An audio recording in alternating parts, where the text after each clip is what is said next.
करवा चौथ एक प्रमुख हिंदू त्यौहार है जो मुख्य रूप से उत्तर भारत, पंजाब, राजस्थान, हरियाणा, उत्तर प्रदेश, मध्य प्रदेश में मनाया जाता है। ये त्यौहार विवाहित महिलाओं द्वारा अपने पति की दीर्घायु, सुख समृद्धि और स्वास्थ्य की कामना के लिए मनाया जाता है। करवा चौथ का पर्व कार्तिक माह के कृष्ण पक्ष की चतुर्थी तिथि को मनाया जाता है। इस दिन महिलाएं निर्जल और निराहार व्रत रहकर रखती हैं और रात में चांद के दर्शन कर पूजा करके ही अपना व्रत खोलती हैं। अब करवा चौथ की पूजा कैसे की जाती है? तो करवा चौथ का व्रत रखने वाली महिलाएं सूर्योदय से पहले उठती हैं और सर्गी ग्रहण करती हैं। सर्गी वह भोजन होता है जो उन्हें ससुराल पक्ष या उनकी सास द्वारा दिया जाता है। इसमें मिठाई, फल, मेवे और कुछ हल्का भोजन होता है जो दिन भर ऊर्जा बनाए रखने के लिए सहायक होता है। सर्गी यानी शाकाहार समझ लीजिए। तो खाने के बाद महिलाएं दिन भर बिना पानी पिए व्रत रखती हैं और दिन भर ईश्वर और अपने पति की कुशलता के लिए प्रार्थना करती हैं। अब पूजन की तैयारी कैसे करें? पूजा की तैयारी में महिलाएं एक थाली सजाती हैं जिसमें करवा, मिट्टी का बर्तन, दीपक, चावल, फूल, कुमकुम, मिठाई और एक छोटा करवा जो बाद में सुहागिन महिलाओं को भेंट दिया जाता है वो होता है। इसके साथ ही चांद की पूजा करने के लिए छलनी और दीपक का विशेष महत्व होता है। अब शाम को पूजा कैसे करते हैं? शाम को महिलाएं सज धज कर पूरे पारंपरिक वस्त्र धारण करती हैं। अक्सर महिलाएं लाल, पीले या हरे रंग की साड़ियाँ पहनती हैं जो सुहाग की निशानी मानी जाती है। इसके बाद महिलाएं समूह में यानी ग्रुप में इकट्ठी होकर करवा चौथ की कथा सुनती हैं। कथा सुनने के बाद महिलाएं थालियों के साथ एक दूसरे के बीच पूजा सामग्री का आदान प्रदान करती हैं। करवा चौथ के दिन चांद की पूजा करते समय मंत्र का जाप करना बहुत ज़रूरी होता है।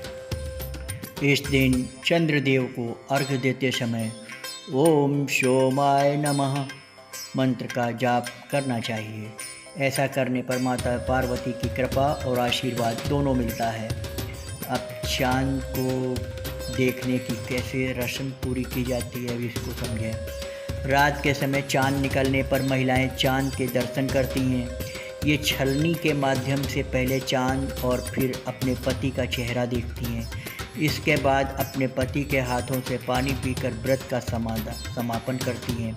पति अपनी पत्नी को मिठाई खिलाते हैं और इस प्रकार व्रत पूरा करते हैं। अब इसकी कहानी सुनाते हैं। तो करवा चौथ की कई लोक कथाएँ प्रचलित हैं जिनमें सबसे प्रसिद्ध और प्रमुख कथा वीरवती की है। वीरवती एक सुंदर और धर्मपरायण महिला थी।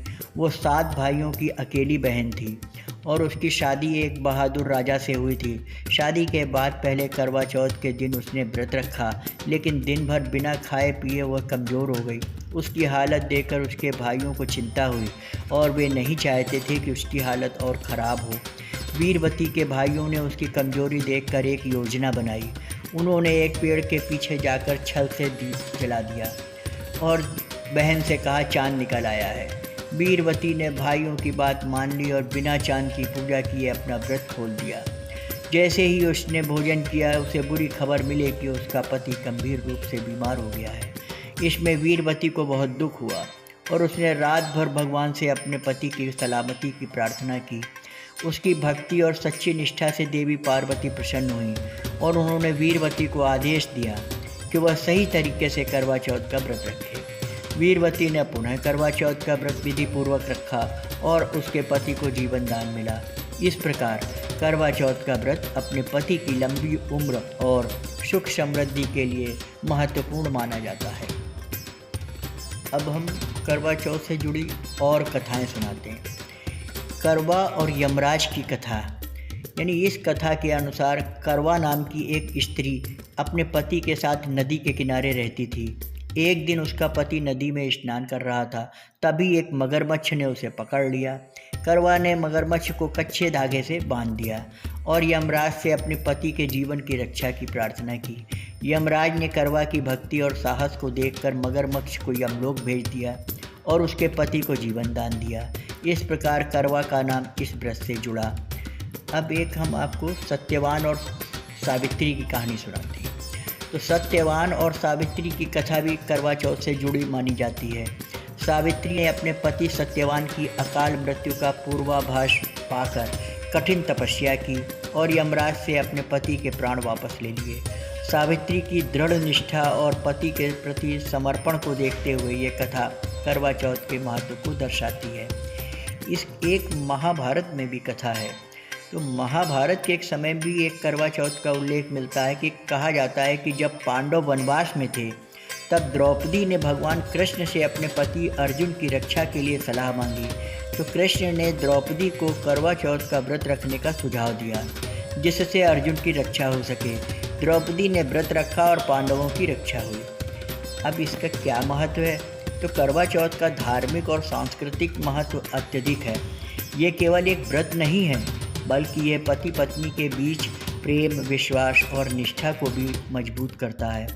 ये पर्व महिलाओं के समर्पण, प्रेम और अपने पति के प्रति श्रद्धा का प्रतीक है। करवा चौथ का व्रत न केवल धार्मिक दृष्टिकोण से महत्वपूर्ण है बल्कि इसे सांस्कृतिक रूप से भी एक सामाजिक रूप के रूप में देखा जाता है जिसमें परिवार की एकता और परंपराओं का सम्मान किया जाता है। करवा चौथ का मुख्य उद्देश्य अपने पति की दीर्घायु और स्वस्थ जीवन की कामना करना है। महिलाएं पूरी श्रद्धा और आस्था के साथ ये व्रत रखती हैं जिससे उनके पति की लंबी आयु हो और वे स्वस्थ और खुशहाल रहें। अब करवा चौथ का व्रत त्यौहार जो है भारतीय